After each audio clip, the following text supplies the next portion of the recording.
Okay, so now that we have checked in the code, let's go ahead and create a pipeline job within Jenkins. So go ahead and select new item, and let's name the item name as develop pipeline because this is going to be running off the develop branch, which is the default branch.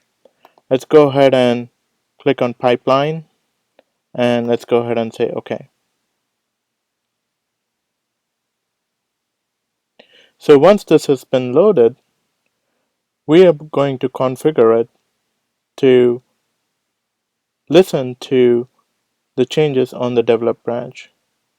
In a typical environment, you're going to do this where there is a trigger on the SCM that sends a notification to Jenkins to say that, hey, I have a new change, and go ahead and trigger this job. In my environment, since I'm running Jenkins locally and my Git repository is on the internet, I do not have that flexibility. But you can set it up in such a way that if you have a Jenkins instance running on a private cloud or an AWS cloud, you should be able to do is invoke the job through the change through SCM.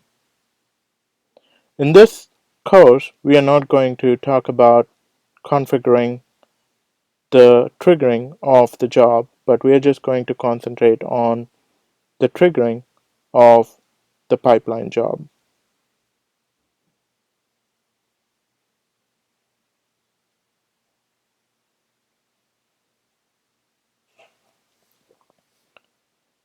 Okay, so now that we have the pipeline job created, let's go ahead and configure it and say that we're going to use the pipeline script from SCM.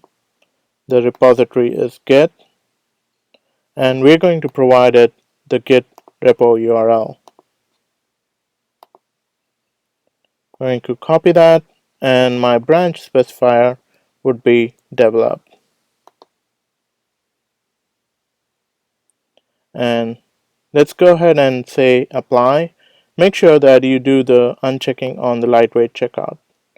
The script path is Jenkins file. That's where we committed the Jenkins file to the root of the project. Let's go ahead and say apply and go ahead and do save. Let's build the project. And as this is building, you will see that you can visualize the different states of the pipeline. So it went through the prepare stage, and now it's going through the build stage, which basically is the Maven clean package. And once this is done through the build stage, it should go through the unit test stage, then the integration test, then the sonar, and then the deploy and the smoke test. In a real world environment, the way you would be setting up the pipeline jobs is you'll have a master node for the Jenkins instance, and you will have several worker nodes for supporting the builds. So the master node is basically kind of an orchestrator that's going to kick off the jobs and let the workers do their jobs. So right now it went through the integration state and the sonar, and once it's gone through the sonar, it's going to go through the deploy. And at this point, if we head over to sonar, and let me go ahead and refresh it, and I hit to develop,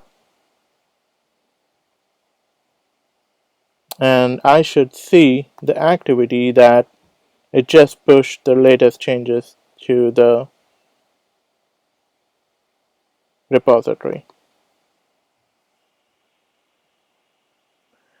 and it finished the smoke test. So we have basically seen how we can use the Jenkins pipeline to visualize the different stages of the build process.